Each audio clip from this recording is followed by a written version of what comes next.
हाँ, कल भी किसने, आई थिंक संगीता जी ने करी थी ये बात। तो डिस्कस करते करते 40 मिनट लग गए थे, तब जाके पूरी तरह से अच्छा विषय तत्वों के बारे में उनको भी समझ में आया और मुझे बताने में भी अच्छा लगा। तो इसलिए इसको अच्छी तरह से समझिए। वो समझेंगे तभी इसको देशनालब्धि को आगे समझ में आएगा अच्छी तरह, और फिर उसमें आनंद भी आएगा। इसलिए उसको छोड़ना नहीं है, उसको साथ साथ करते जाना है तत्वों का। आप अपना करिए, रिकॉर्ड करिए, वॉइस रिकॉर्डिंग मेरे को भेज दीजिए या क्लास में डिस्कस करिए। उसको छोड़ना नहीं है। वो अगर तत्वों का और स्व पर का नहीं होगा तो हम आगे चिंतन नहीं कर पाएंगे, स्व स्व पे नहीं आ पाएंगे। अभी सिर्फ स्वरूप जानेंगे, उसके बाद जब स्व पे आएंगे तब स्व का डिटेल में जानेंगे। मैं शुद्धात्मा हूँ वगैरह, द्रव्य गुण पर्याय से हम डिटेल में जानेंगे। अभी 7 तत्वों का स्वरूप हमारे क्लियर होगा तभी हम स्व में आ पाएंगे। तो उसमें किसी को कोई शंका नहीं होनी चाहिए। अगर कोई है तो वो अभी क्लियर कर लेना चाहिए किसी भी माध्यम से।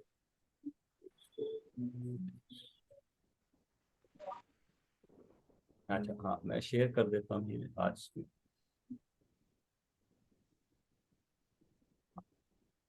हाँ, ये एक्चुअली अज्ञान रूपी अंधकार कैसे रहेगा, देख पा रहे हैं सभी?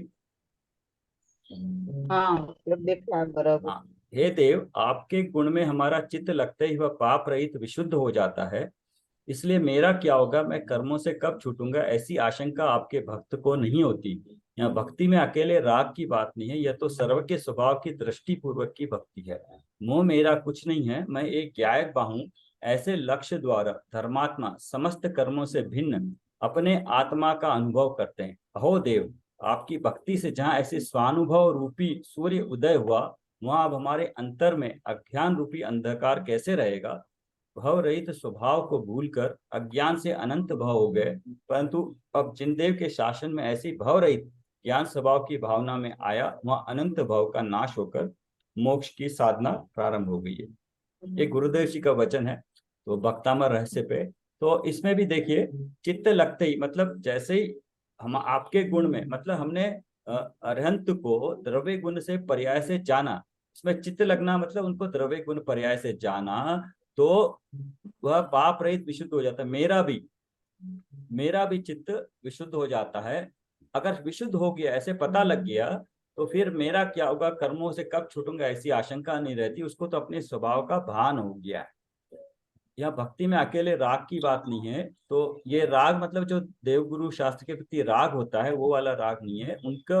राग मतलब उनके स्वरूप को जानकर अपने स्वरूप को जानना, सर्वज्ञ स्वभाव की दृष्टि पूर्वक की भक्ति है। सर्वज्ञ स्वभाव, उनका जैसा स्वभाव है मेरा भी वैसा ही सर्वज्ञ स्वभाव है, उसकी दृष्टि पूर्वक की भक्ति है। तो उसकी तरफ उसके दृष्टि हो गई है। तो ये दृष्टि तभी होगी जब हम स्व पर को जान के, तत्वों के माध्यम से पर को पर रूप जान के जब अपने सर्वज्ञ स्वभाव की दृष्टि करेंगे, तब इस तरह का जानना माना जाएगा। मोह मेरा कुछ नहीं है, मैं एक ज्ञायक भाव हूं। ऐसे लक्ष्य द्वारा जब हम 7 तत्व का डिस्कशन करते हैं, चिंतन करते हैं, तो हम उसमें अपने ओर से, अपने भावों की ओर से दृष्टि डालते हैं, ना कि कर्मों में क्या होगा, कर्म मुझे क्या कर रहे हैं, कषाएं कैसी है, वो वाली नहीं है। उसमें तो मैं अपने स्वरूप की ओर देख रहा हूँ, और देखने से जो विशुद्धि हो रही है निर्णय करके, तो विशुद्धि हो रही है, विशुद्धि से मैं आगे बढ़ रहा हूँ। तो कर्मों में अपने आप चीजें हो रही, तो कर्मों की तरह से हमारी दृष्टि अपने आप छूट जाती है जब हम अपने स्वभाव की ओर दृष्टि लाते हैं। तो मैं एक ज्ञायक भाव हूं, ऐसे लक्ष्य द्वारा धर्मात्मा समस्त कर्मों से भिन्न अपने आत्मा का अनुभव करते हैं। आत्मा का अनुभव मतलब सम्यक्त में जाते हैं। सम्यक्त होता है उन्हें आपकी भक्ति से, जहां ऐसा स्वानुभव रूपी सूर्य उदय हुआ। सम्यक्त के बाद व्रति और मुनि धर्म कहता है स्वानुभव रूपी सूर्य उदय हुआ, वहां अब हमारे अंतर में अज्ञान रूपी अंधकार कैसे रहेगा। अज्ञान रूपी अंधकार किसके बारे में, अपने स्वरूप के बारे में। भाव रहित स्वभाव को भूल कर, स्वभाव कैसा है, उसमें कोई भाव नहीं है। जो परिणामिक भाव है उसमें कोई भाव नहीं जाता है। अज्ञान से अनंत भाव हो गए, अज्ञान से मेन कारण है ये अज्ञान। अज्ञान तो हम जब ज्ञान प्राप्त होगा, ज्ञान से हम अपने आप को जानने की कोशिश करेंगे, तो अज्ञान अपने आप चले जाएगा। परंतु अब जिनदेव के शासन में ऐसी भाव रहित ज्ञान स्वभाव की भावना में आया, वह अनंत भाव का नाश होकर मोक्ष की साधना प्रारंभ हो गई है। कल 10 लक्षण पर्वाधिराज पर्व पूर्व हुआ और सभी जीवों ने 10 लक्षण पर्व के पावन अवसर पर भक्ति पूजा प्रवचन सामायिक प्रतिक्रमण और बाकी क्रिया भी धर्ममय भाव से की होगी। अब आज हम सभी को 10 दिन में सुने प्रवचन वगैरह पर चिंतन भी करना होगा कि ये पावन पर्व से हम अपने स्व सन्मुख कितने हुए। तो हमें ये विचार करना पड़ेगा कि विचार 10 दिनों से नहीं, प्रति समय की जब हम स्वाध्याय कर रहे हैं तो उससे हम अपने स्व के सन्मुख कितना आगे बढ़ रहे हैं। सभी को अपने अंदर आत्ममंथन करना ही होगा और जितना ध्यान स्व सन्मुख हुआ, जितना ध्यान अपना स्व सन्मुख हुआ, उतना अपनी आत्मा में शुद्ध पर्याय प्रकट हुई, ऐसा मान सकते हैं। अब ये आत्मिक चिंतन मनन और घोलन हमें प्रतिपल करते रहना चाहिए। आत्मिक चिंतन मनन और घोलन हमें प्रतिपल करना चाहिए। मतलब जो भी हमने सीखा इन दिनों, जाना, और उसको बार बार तत्वों के बारे में कि मैं ऐसा हूं, प्रतिपल रहना चाहिए। तो जैसे जैसे व्यवहार में करते जाएं, तो अगर उसका उपयोग लाना हो, जैसे ही कोई गे हमारे ध्यान में आए, तो अभी तक दृष्टि गे पे जाती थी कि उसकी महानता पता लगती थी। अब गे पे दृष्टि जाते ही हम अपने गायक पे अगर दृष्टि लाएंगे तो प्रति समय हम अपनी ओर आने का प्रयास करते रहेंगे, क्योंकि गायक तो गे झलक रहा है गायक में ही, मेरे ज्ञान में ही, वो ज्ञान मेरा है। इस तरह से प्रति समय अपने ओर आने का बार बार पुरुषार्थ करते रहेंगे। क्योंकि 10 लक्षण पर्व हम सिर्फ 10 दिन की ही पूजा करते हैं, परंतु 10 लक्षण धर्म का पालन तो हमें प्रतिदिन करना चाहिए। और हमें ज्ञान भाव का सहज स्वभाव रहेगा, तभी हम स्वानुभूति के अतीन्द्रिय आनंद का स्वाद चख सकते हैं।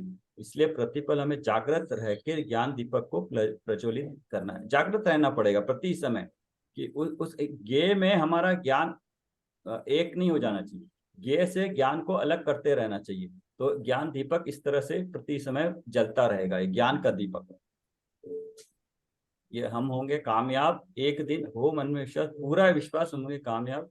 होगी ज्ञायक की दृष्टि, वही ज्ञान की कब, जब हम ऊपर प्रति समय ज्ञेय से ज्ञान पे आ रहे हैं, ज्ञेय से ज्ञान पे आ रहे हैं। ज्ञान मेरा है और ज्ञान किसका है? ज्ञायक का। होगी स्वरूप की परिणति, रहेंगे निज स्वरूप में स्थिर एक दिन हम। अब जो प्रति समय अपने ज्ञेय से अपने ज्ञान पे आ रहे हैं, फिर बाहर जा रहे हैं, तो लेकिन एक दिन जब ऐसे आएगा जब वो हमारी दृष्टि ज्ञेय से हटके जब ज्ञायक पे आ गई, तो वापस ज्ञेय पे नहीं जाएगी, तो वो स्थिर हो जाएंगे। जब हो कहान गुरु के वचन अमृत, जब हो सत्यदेव शास्त्र के निमित्त, तब तो होंगे भव से पार एक दिन, हो मन में होंगे कामयाब एक दिन। ठीक, एक ब्रह्मचर्य का पढ़ लिया क्या हम? एक देख लेते हैं। समस्त विषयों में अनुराग छोड़कर, यहाँ लिखा है विषयों में, विषय मतलब पांचों इंद्रियों और मन के विषयों में अनुराग छोड़कर ब्रह्म को जो ज्ञायक स्वभाव आत्मा, उसमें चर्या अर्थात प्रवृत्ति करना, वह ब्रह्मचर्य। अपने स्वभाव में ऊपर बताया था ज्ञाय स्वभाव में, ज्ञायक स्वभाव को जानना है, जान के उसमें अपनी प्रवृत्ति करना है। ब्रह्मचर्य बिना व्रत तप समस्त निस्सार है। तो मेन जो फल था ज्ञायक स्वभाव, जब 10वां हमने देखा था अपरिग्रह ब्रह्मचर्य, अगर वो होगा तभी बाह्य में व्रत तप सारे के सारे सार है।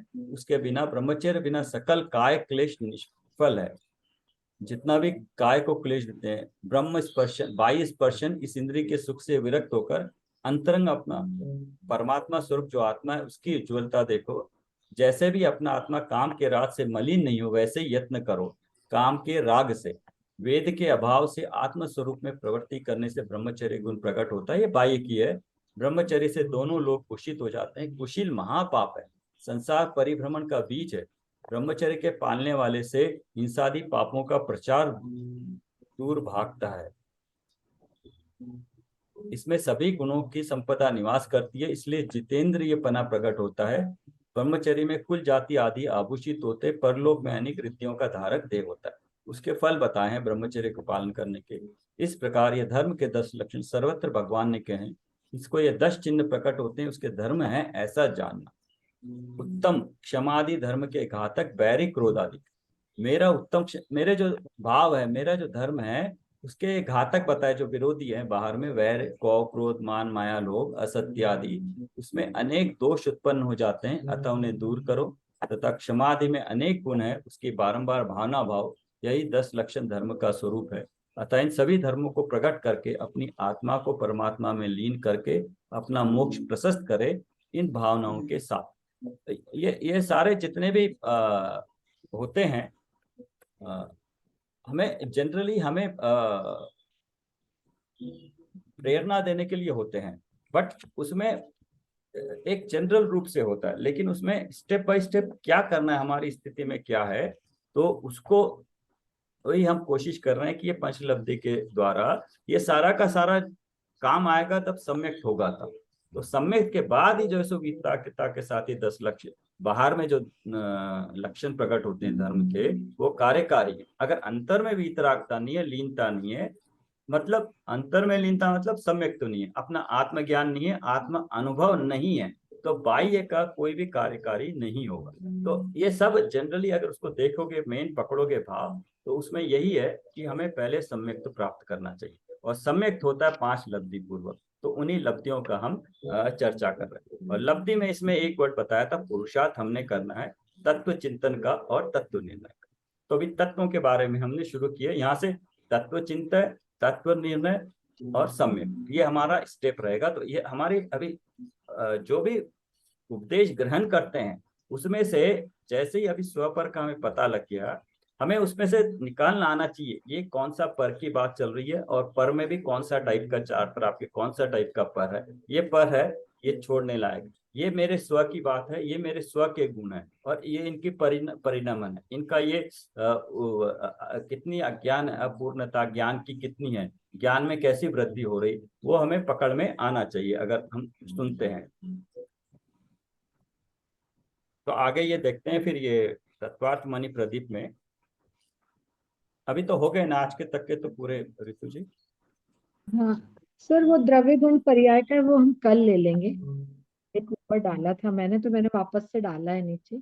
अच्छा, मोक्ष ओके, मार्ग प्रकाशक जी पर है, तो कल ले लेंगे उसको। ठीक है, ओके। हाँ, एक द्रव्य गुण पर्याय पे है। हाँ, ये इसी मैं पहले इसी तरह डाला से था तो रह गया। आप एक पेज रखिए, कुछ एग्जाम्पल्स के लिए होते हैं, एग्जाम्पल से वस्तु स्थिति पर्टिकुलर पॉइंट जल्दी पकड़ में आता है। जैसे है ये कुम्हार और घड़ा और सुराई का द्रव्य गुण बतलाने के लिए, और उसी तरह से भेद विज्ञान के लिए गेहूं और कंकड़ का होता है, वो एक उदाहरण होता है। और संसार में कर्म करते हुए अलिप्त कैसे रहते हैं ज्ञानी पुरुष, वो कीचड़ में कमल का उदाहरण आता है। और उसी तरह से प्रयोजन भूत तत्वों को, मतलब धान में से फूस घास फूस को कैसे अलग करें, तो ये उदाहरण है। इनको उदाहरण जैसे ही आपको ध्यान में आए, तो उससे अपना काम आसानी से वो बात समझ में आती है। तो इसको भी साथ साथ एक पेज पे आप लिखते रहिएगा।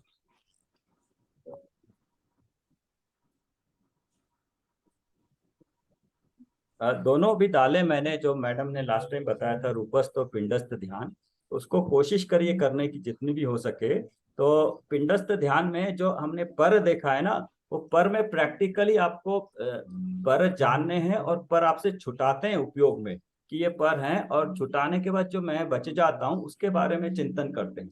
तो बहुत आसानी से जो हम समझने की कोशिश कर रहे हैं, पढ़ के समझ के, प्रैक्टिकली बहुत आसानी से आपको समझ में आ जाएगा कि ये पर हैं, छूट गए, और उपयोग आपका अंदर हो जाएगा। गाइडेड मेडिटेशन है, अंदर इतना हो जाएगा, जब आप निकलोगे तो पता चलेगा कि हाँ, आपको पता ही नहीं था कि आपके आसपास इतना सब कुछ हो रहा था। अंदर इतना उपयोग सूक्ष्म हो जाएगा, मतलब मात्र 1 घंटे के अपने पुरुषार्थ से इतना जल्दी उसका असर पड़ता है। तो जो पर है उसको जानने में, उनको छोड़ने में, उनका अभाव करने में बहुत कार्यकारी। ये लास्ट चैप्टर देख लें, 10वां अध्याय है। तो हमने पहले देखा था ये सिद्धों में परस्पर अंतर बताया था, क्षेत्र काल गति लिंग तीर्थ चारित्र प्रत्येक बुद्ध बोधित बुद्ध ज्ञान अवगान अंतर संख्या अल्प बहु, ये हमने देखा था कि सिद्ध तो सारे सिद्ध ही होते हैं, लेकिन किस अपेक्षा से, कि कहाँ से गए हैं, लास्ट भाव उनका, भाव से पहले क्या भाव था, और इस तरह से उनकी अपेक्षा उनको अलग अलग बताया था। वरना तो सारे सिद्ध एक जगह पे हैं। उनको अभी भगवान महावीर का सिद्ध जीव जो है, और बाकी अन्य आदिनाथ का जीव, उसको हम अगर हम व्यवहार में बोलना हो तो कैसे बताएंगे, कि बोलेंगे कि जो आदिनाथ जीव था उसका सिद्ध भगवान। तो सिद्ध भगवान तो एक जैसे हैं, उनका रूप ही अलग एक ही है, गुण भी अलग है, परिणमन भी एक जैसा हो रहा है, तो उस इस दृष्टि से ये हमारे लिए कार्यकारी है, तो उसके हिसाब से इन्होंने बताया हुआ है।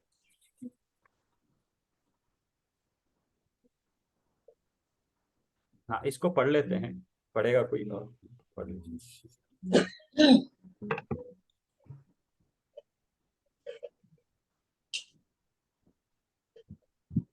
है किताब निकाल सुमन लिया। जी, सुमन जी आप पढ़ लीजिए।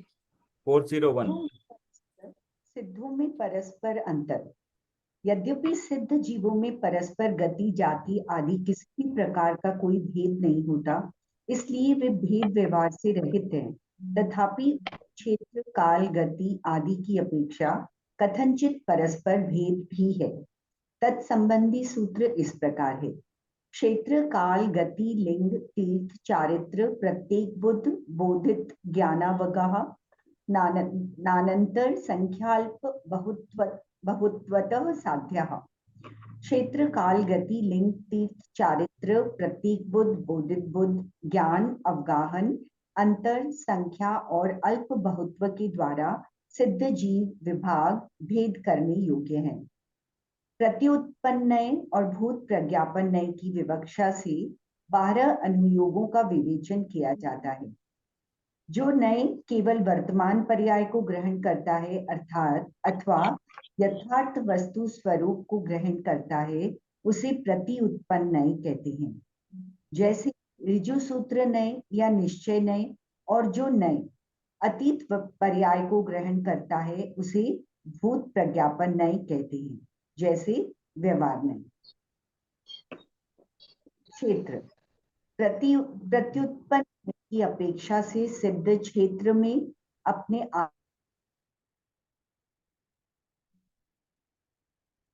आत्म प्रदेशों में वाला जीव मुक्ति से पूर्व स्थित था, उन आकाश प्रदेशों से मुक्ति होती है। प्रति उत्पन्न नहीं हो गया भूतकाल, भूत प्रज्ञापन नहीं। हाँ, तो इसको दो तरीके से बताया है कि एक तो भूत में क्या थे, वो भूतकाल में क्या थे। वर्तमान मात्र सभी सिद्ध है, वो उनका क्षेत्र क्या है, आत्म प्रदेश ही उनका क्षेत्र है। लेकिन भूत प्रज्ञापन नय की अपेक्षा से, वो इससे पहले विहार नय की अपेक्षा से पहले क्या जीव थे, उस अपेक्षा से बता रहे हैं। तो हाँ, पढ़िए ये।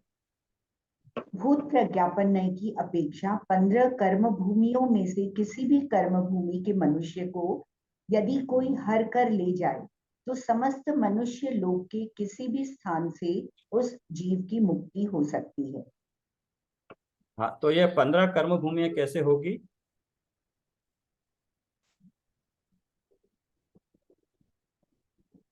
भरत, ऐरावत 5-5 कर्म भूमि है। 10 हो गई है। हाँ, और भरत, ऐरावत और विदेह क्षेत्र, नहीं विदेह क्षेत्र में तो कर्म भूमि नहीं है ना सर? और कौन सी हुई? हाँ, मेरे ख्याल से वही है, पांचों मेरु संबंधी जो है, पांचों के संबंध में कर्म भूमि नहीं है, वहां तो कंटिन्यूअस है। हाँ। सर लेकिन महाविदेह होगा ना? हाँ? महाविदेह, भरत, ऐरावत और महाविदेह नहीं होगा? ये देखना पड़ेगा, 5 है या तो 5 मेरु संबंधी हो सकता है कि हर एक में एक है, क्योंकि वहां से भी जो जाते हैं उनको भी तो हम गिनेंगे ना, वो भी तो मनुष्य हैं, उनको भी तो इन्हीं 15 में आएंगे वो तो। हाँ। किसी भी कर्म भूमि एक लिखा है, ये देखना पड़ेगा कर्म भूमिया। वहां पर भी कर्म भूमि की व्यवस्था है, लेकिन काल नहीं है। वहां पर भी कर्मभूत, जैसे हमारे 6 है, 5 क्षेत्र हैं, एक क्षेत्र है, वो है 5 6। हाँ, तो उसी उसी अनुसार रचना वही है। ओनली वहां पे हमें चौथे काल में जाते हैं, वहां पर भी कर्म भूमि है वहां पर, लेकिन कंटिन्यूस कभी भी जा सकते हैं, ऐसी कोई व्यवस्था समय के हिसाब से नहीं। लेकिन रचना तो कर्म भूमि और इसी तरह से हर एक जगह, तो 32 क्षेत्र मिला के, तो इसमें 5 5 मेरु संबंधित है, उनकी अपेक्षा से शायद इन्होंने लिया है। तो उसके हिसाब से तो किस कर्म भूमि से गया वो एक है, लेकिन समस्त मनुष्य लोक के किसी भी स्थान से उस जीव की मुक्ति हो सकती है, कि अगर कोई उठा के लेके चला जाए, तो हरण करके ले जाए। सर ढाई द्वीप से कहीं से भी जा सकते हैं ना, मानुषोत्तर पर्वत के इधर से? हाँ, तो यस सारे जीव जा सकते हैं यस पूरे यस, ढाई द्वीप। इसलिए इसलिए मनुष्य लोक बोला है कहीं पर भी, ढाई द्वीप मतलब मनुष्य लोक। काल प्रत्युत्पन्न नय की अपेक्षा तो एक समय में ही मुक्ति होती है और भूत प्रज्ञापन नय की अपेक्षा सामान्य से तो उत्सर्पिणी और अवसर्पिणी दोनों ही कालों में मुक्ति होती है।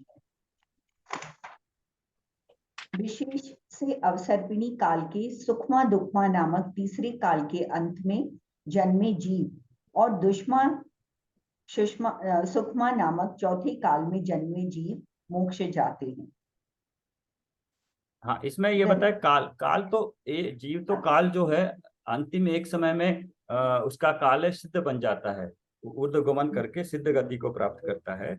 लेकिन अगर अन्य की अपेक्षा देखेंगे तो उत्सर्पिणी अपसर्पिणी दोनों ही काल में होती है, क्योंकि दोनों में चौथा चौथा काल होता है। तो ये अवसर्पिणी में चौथा काल, फिर उत्सर्पिणी में उसके अनुसार जो काल है दुष्मा दुष्मा, हाँ ये है अवसर्पिणी के सुखमा दुखमा तीसरे काल में और दुष्मा दुष्मा नामक चौथे काल में जन्मे जीव मोक्ष जाते हैं काल की अपेक्षा से। तो ये तो सामान्य है, जितना ज्ञान है उसी को ही बता रहे हैं एक तरह करके, तो इसमें कोई वाली बात नहीं। गति प्रत्युत्पन्न नय की अपेक्षा तो सिद्ध गति में ही मुक्ति मिलती है और भूत प्रज्ञापन नय की अपेक्षा मनुष्य गति से ही मुक्ति मिलती है। हाँ, सिद्ध गति में मुक्ति मिलती है। भूत मतलब जो मनुष्य होगा वही जा पाएगा, अदरवाइज गति तो उसकी सिद्ध गति ही कहलाएगी जब वो सिद्ध गति में होगा। लेकिन प्रत्युत्पन्न की अपेक्षा तो वेद रहित अवस्था में ही मुक्ति होती है। भूत प्रज्ञापन नय की अपेक्षा तीनों ही भाव वेदों से मुक्ति होती है, किंतु द्रव्य से पुल्लिंग ही होना चाहिए।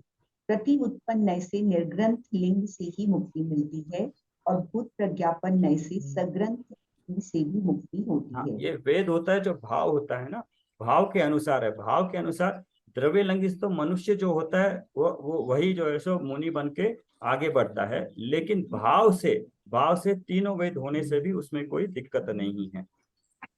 और जो सिद्ध है वो तो वेद रहित है। तीर्थ कोई भी तीर्थ मोक्ष को प्राप्त करते हैं, कोई सामान्य केवली होकर मोक्ष प्राप्त करते हैं। उनमें भी कोई तो तीर्थंकर के विद्यमान रहते हुए मोक्ष जाते हैं, कोई तीर्थंकर के अभाव में मोक्ष जाते हैं। हाँ, कोई तो तीर्थंकर होकर, मतलब कोई सामान्य केवली होकर भी जा सकता है, कोई तीर्थंकर होकर भी जा सकता है, और कोई तो तीर्थंकर के विद्यमान रहते हुए, मतलब तीर्थंकर भी हो लेकिन उससे पहले भी सामान्य केवली भी उनके सामने भी मोक्ष जा सकते हैं तीर्थ। तो तीर्थंकर के रहते हुए भी या तीर्थंकर के अभाव में भी तीर्थंकर सिद्ध बनते हैं। चारित्र प्रति उत्पन्न नय की अपेक्षा तो जिस भाव से मुक्ति होती है उस भाव को न तो चारित्र ही कहा जा सकता है और न अचारित्र ही कहा जा सकता है। भूत प्रज्ञापन नय की अपेक्षा अव्यवहित रूप से तो यथाख्या चारित्र से मोक्ष होता है और व्यवहित रूप से सामायिक छेदोपस्थापना, सूक्ष्म संप्राय और यथाख्या चारित्र से मोक्ष प्राप्त होता है। जिनकी परिभाषा से भी चारित्र भी होता है, उन चारित्र से मोक्ष प्राप्त होता है। हाँ, सिद्ध दशा तो चारित्र अचारित्र का अभाव हो गया उस पे, लेकिन अगर पिछली दशा देखेंगे छठे सातवें गुणस्थान से, अगर नजदीकी देखेंगे तो यथा क्या 11, 12, 13, 14 में यथा क्या चारित्र हो गया। उससे पीछे देखेंगे तो पांचों चारित्र होते हैं छठे गुणस्थान से, उनको यहाँ ले लिया गया है। प्रत्येक बुद्ध जो अपनी शक्ति से ही ज्ञान प्राप्त करते हैं उन्हें प्रत्येक बुद्ध कहते हैं, और जो पर के उपदेश से ज्ञान प्राप्त करते हैं उन्हें बोधित बुद्ध कहते हैं। कोई प्रत्येक बुद्ध होकर मोक्ष प्राप्त करते हैं और कोई, तो इसमें प्रत्युत्पन्न वर्तमान में तो ऐसा कुछ उसमें डिफरेंस है नहीं, ओनली उनकी पिछली अवस्था में क्या है, या उन्होंने स्वयं से ज्ञान प्राप्त किया या दूसरे के उपदेश से, जो दो तरह के हैं ना, वो उस तरह से सम्यक कैसे प्राप्त किया उसके आधार पे है। ज्ञान प्रति उत्पन्न नय की अपेक्षा तो केवल ज्ञान से ही मुक्ति प्राप्त होती है। भूत प्रज्ञापन नय की अपेक्षा किन्हीं को मति ज्ञान और श्रुत ज्ञान पूर्वक केवल ज्ञान होता है और किन्हीं को मति अवधि ज्ञान केवल ज्ञान होता है। श्रुत और मनः पर्यय पूर्वक केवल ज्ञान होता है। तब मोक्ष जाते हैं। हाँ, ज्ञान तो जिनको केवल ज्ञान हो गया वो तो केवल ज्ञान के बाद सिद्ध होते हैं। बट अगर भूत नय की अपेक्षा देखेंगे तो किसी किसी को दो ज्ञान, मति शुद्ध ज्ञान के बाद भी मुनि बन के वो श्रेणी चढ़ के केवल ज्ञान प्राप्त कर सकता है। तो दो ज्ञान से, तीन ज्ञान से होता है मति शुद्ध अवधि ज्ञान पूर्वक भी केवल ज्ञान प्राप्त कर सकता है। ये एक ऑप्शन हो सकता है। और कोई मुनि राज है अपनी विशेष सिद्धि के साथ मति शुद्ध अवधि मन पर्याय ज्ञान के साथ भी केवल ज्ञान प्राप्त कर सकते हैं। तो दो तीन चार ज्ञान किसी में से भी हो सकता है, लेकिन मति शुद्ध ज्ञान तो मिनिमम होगा ही, वो तो हर जीव को। अवगाहना आत्म प्रदेशों के फैलाव का नाम अवगाहना है। उत्कृष्ट अवगाहना 525 धनुष होती है और जघन्य अवगाहना कुछ कम 3.5 हाथ होती है। मध्यम अवगाहना के बहुत से भेद हैं। भूत प्रज्ञापन नय की अपेक्षा से इन अवगाहनाओं में से किसी एक अवगाहना से मुक्ति प्राप्त होती है और प्रति उत्पन्न नय की अपेक्षा इससे कुछ कम अवगाहना से मुक्ति होती है, क्योंकि मुक्त जीव की अवगाहना उसके अंतिम शरीर से कुछ कम होती है। पिछला बताया था ना, आखिरी की जो अंतिम अवगाहना होती है, अवगाहना मतलब शरीर का आकार और वो कितने आकाश के प्रदेश ग्रहण कर रहे हैं। हम भी अभी जिस, मान लो हम जहाँ पे बैठे हैं वो कितना आकाश के प्रदेश ग्रहण कर रहे हैं, तो इसको अवगाहना कहते हैं। आकाश के प्रदेश कितने ग्रहण कर रहे हैं। तो जब हम एक क्षेत्रावगाहना कहते हैं, इसको यहाँ समझ लेते हैं, तो जितने जो आकाश के प्रदेश पे मेरे शरीर के पुद्गल परमाणु हैं, उसी आकाश के प्रदेश पे, मान लो एग्जाम्पल के लिए 1 लाख आकाश के प्रदेश है यहाँ पे, कल असंख्यात बोले थे वो टोटल है, मान लो उसके 1 लाख आकाश प्रदेश पे मेरे शरीर के पुद्गल परमाणु ऑक्युपाई कर रहे हैं। मतलब एक प्रदेश पे शरीर के तो अनंत परमाणु हो सकते हैं, लेकिन चूंकि मेरे प्रदेश असंख्यात ही हैं, असंख्यात से ज्यादा नहीं है, तो वो असंख्यात प्रदेश, वो जो 1 लाख असंख्यात मतलब 1 लाख से भी मान लो 1 करोड़ है, वो बहुत ज्यादा है। प्रदेश तो एक्चुअली आकाश के प्रदेश 1 लाख है, वहां पे पुद्गल के परमाणु के प्रदेश कितने, अनंत प्रदेशी है वो। और मेरे आत्मा के प्रदेश असंख्यात हैं। असंख्यात प्रदेश 1 लाख जो आकाश के प्रदेश हैं उस पे अवगाहन कर रहे हैं। तो जहां पे आकाश के प्रदेश है वहीं शरीर है, वहीं कर्म है और वहीं पे मैं आत्मा भी हूँ, इसलिए इसको एक क्षेत्रावगाह कहते हैं। तो ये आकाश की सामर्थ्य है कि एक ही जगह पे कैसे ये तीन क्या कई सिद्ध आत्माएं एक ही आकाश के प्रदेश पे अनंत सिद्ध परमात्माएं अवस्थित है वहां पे, वरना उतनी ही जगह पे अनंत कैसे समाएंगे। आकाश की ये अपनी क्षमता है कि वो अनंत को अवगाहना दे सकता है। इसमें आप देख सकते हैं किसी को है तो उत्कृष्ट मतलब जो आकार है, हाइट है, मान लो हाइट है उस मनुष्य की अंतिम भाव में 525 धनुष हो सकती है, जघन्य 3.5 हाथ हो सकती है, और बीच में हरेक के अलग अलग तरीके कितने भी भेद हो सकते हैं, लेकिन कम और ज्यादा बता दिया है। तो उसको कहते हैं जघन्य, उत्कृष्ट, मध्यम मतलब जितने भी बीच में होंगे। तो 1 रुपया अगर 100 है तो 1 पैसा उसमें जघन्य है, 100 पैसे उत्कृष्ट है, और 1 से 100 के बीच में जितने भी हैं वो मध्यम है, कुछ भी हो सकता है। ठीक है सर, एक क्वेश्चन है इधर, ज्ञान में ये जो लिखा हुआ है ना, प्रत्युत्पन्न नय की अपेक्षा, और ये भूत प्रज्ञापन नय, ये नय के भेद है। ये हम देखेंगे अभी इसमें आगे। हाँ, ये इस तरह से तो हमने अभी 7 नयों में नहीं पढ़ा था तब, बट यहाँ पे दिया है, इसको आगे देखेंगे नयों में जब आएगा ना, नए चक्र गाइड में, तब डिटेल में आएगा ये। बट इन्होंने यहाँ पे बता दिया है ना, इसी में डेफिनेशन दी है कि प्रत्युपन मतलब उस समय की, और ये भूत प्रज्ञापन नय के हिसाब से उससे पहले कब, पहले 1 भाव 2 भाव या 6ठे 7वें गुण स्थान में थे, वो उसकी अपेक्षा से बताया। यहाँ पे इतना ही समझ लीजिए। ठीक है सर, थैंक यू। अंतर, मुक्ति प्राप्त करने वाले जीव लगातार भी मुक्ति प्राप्त करते हैं और बीच बीच में अंतर दे देकर भी मुक्ति प्राप्त करते हैं। यदि जीव लगातार मोक्ष जाएं तो कम से कम 2 समय तक और अधिक से अधिक 8 समय तक मुक्त होते रहते हैं। इसके बाद अंतर पड़ जाता है। यदि कोई भी जीव मुक्त न हो तो कम से कम एक समय और अधिक से अधिक 6 माह का अंतर पड़ता है। हाँ, ये देखिए अंतर बताया है। अंतर अभाव निरंतर सिद्ध होने का काल, इसका मतलब ये है कि हमें यह पता है कि 6 महीने 8 समय में 608 जीव मुक्त होते हैं, बट क्या वो 6 महीने तक चलते रहते हैं या तो या क्या 3 महीने तक चाहे कोई भी ना हो, बाद में सारे इकट्ठे चले जाएं, उस अपेक्षा से बता रहे हैं कि जघन्य एक समय का अंतर पड़ सकता है और उत्कृष्ट 6 महीने तक, मतलब एक समय के बाद फिर दूसरा जीव सिद्ध हो सकता है। और ऐसा भी हो सकता है कि 6 महीने तक, आज अगर कोई सिद्ध हुआ है 6 महीने तक हो सकता है कि कोई भी जीव सिद्ध ना हो, तो फिर हम कहेंगे 6 महीने 8 दिन में तो 608 जाने हैं, यस। फिर वो बाद में जो बचे हुए हैं ना, उसमें जो है सो बाकी जीव पूरे के पूरे जाएंगे, इसके अनुसार ही बताए। कोई और पढ़ लीजिए। कल्पना जी, आप पढ़ना चाहेंगे? कल्पना जी। हाँ हाँ।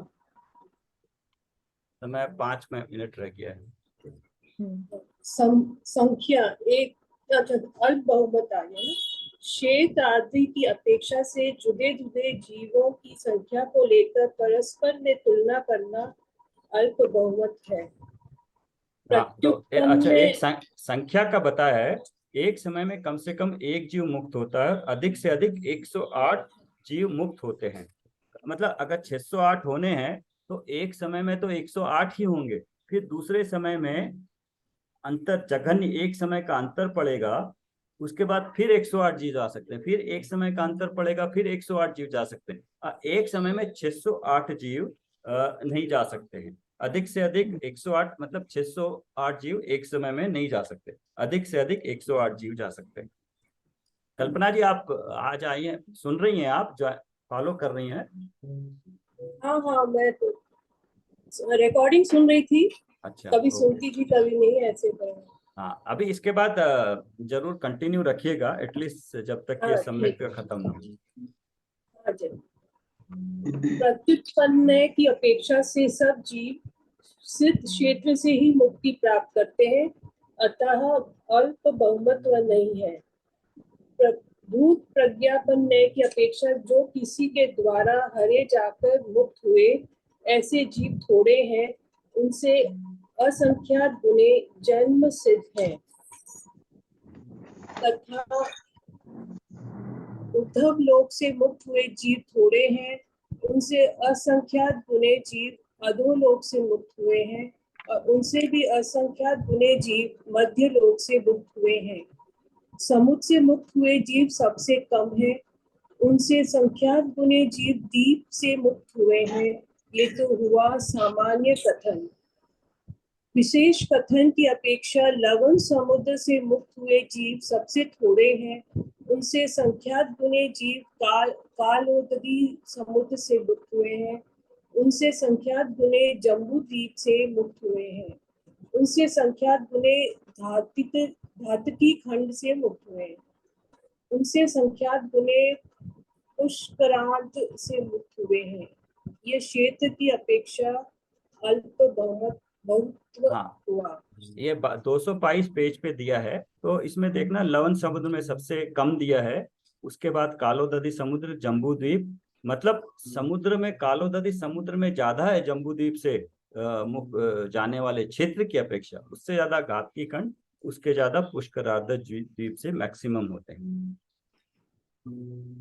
काल की अपेक्षा उत्सर्पणी काल में मुक्त हुए जीव सबसे थोड़े हैं, अवसर्पणी काल में मुक्त हुए जीव उनसे अधिक हैं, और बिना उत्सर्पणी अवसर्पणी काल में मुक्त हुए जीव उनसे संख्यात गुने हैं। हाँ, अभी जो डाउट आया था ना, इससे क्लियर हो जाएगा। उत्सर्पणी अपसर्पणी तो यहाँ देखा था, दोनों से रहित, ये पेज 222 में दिया, विदेह क्षेत्र में परिवर्तन नहीं है, दोनों से रहित। ये विदेह क्षेत्र की बात हुई, अभी हमने डिस्कस किया था ना कहाँ से होंगे, तो ये विदेह क्षेत्र से होंगे। क्योंकि पांचों विदेहों में न उत्सर्पणी काल है और न ही अवसर्पणी काल है, फिर भी वहां से जीव सदा मुक्त होते हैं। प्रत्युत्पन्न की अपेक्षा एक समय में ही मुक्ति होती है, अतः अल्प बहुत्व नहीं है। गति की अपेक्षा प्रत्युत्पन्न नय की अपेक्षा अल्प बहुवत नहीं है। भूत प्रज्ञापन्न से तिर्यंच गति से आकर मनुष्य हो मुक्त हुए जीव सबसे थोड़े हैं। मनुष्य गति से आकर मनुष्य हो मुक्त हुए जीव उनसे संख्यात गुने हैं। नरक गति से आकर मनुष्य हो मुक्त हुए जीव उनसे संख्यात गुने हैं। और देव गति से आकर मनुष्य हो मुक्त हुए जीव उनसे संख्यात गुने हैं। वेद की अपेक्षा विचार करते हैं कि प्रत्युत्पन्न की अपेक्षा तो वेद रहित जीव ही मुक्ति प्राप्त करते हैं, अतः अल्प बहुत्व नहीं होता। भूत प्रज्ञापन्न की अपेक्षा नपुंसक लिंग से श्रेणी चढ़कर मुक्त हुए जीव सबसे थोड़े हैं। स्त्री वेद से श्रेणी चढ़कर मुक्त हुए जीव संख्यात गुने हैं और पुरुष वेद के उदय से श्रेणी चढ़कर मुक्त हुए जीव उनसे संख्यात गुने हैं। हाँ, ये वेद की अपेक्षा बताया है। तो इसमें हर एक जगह देखना संख्यात गुना है और कहीं पर ऊपर असंख्यात भी लिखा है, तो ये आपको ध्यान रखना चाहिए, संख्यात गुना और असंख्यात गुना भी बोला। जीव की अपेक्षा तीर्थंकर होकर मुक्त हुए जीव थोड़े हैं। सामान्य केवली होकर मुक्त हुए जीव उनसे संख्यात गुने हैं। हाँ, ये तो बहुत समझ में आता है ना। तीर्थंकर तो 24 ही होते हैं, बट उस काल में केवली बहुत सारे हो सकते हैं, तो उससे ज्यादा ही होंगे, संख्यात गुने बताएं। चारित्र की अपेक्षा प्रत्युत्पन्न की अपेक्षा तो अल्प बहुत्व नहीं है। भूत ग्राह्य की अपेक्षा भी अव्यवहित चारित्र सबके यथाख्यात चारित्र ही होता है, अतः अल्प बहुत्व नहीं है। अंतर सहित चारित्र की अपेक्षा पांचों चारित्र धारण करके मुक्त हुए जीव सबसे थोड़े हैं और चार चारित्र धारण करके मुक्त हुए जीव उनसे संख्यात गुने हैं। हाँ, यहाँ रुकते हैं, बाकी 2 पेज है, कल कर लेंगे, समय हो गया है। हाँ, तो और किसी को कुछ कहना हो तो कहें, तो इसी टाइम पे रखते हैं, फिर कंटिन्यू करेंगे मैक्सिमम लोग। एंड कल सब लोग नए चक्र गाइड पे लेके बैठे, हम इसको कंप्लीट करके उसको भी स्टार्ट करेंगे। एक क्लास में हम पंचलब्धि करेंगे और एक क्लास में उसको करेंगे। ठीक ठीक है। अल्प बहुत्व क्या होता है? अल्प बहुत अल्प मतलब बहुत्व कंपैरिजन, मनुष्य गति से ज्यादा गए या नरक गति से ज्यादा गए, मतलब पिछली वेद बताया ना।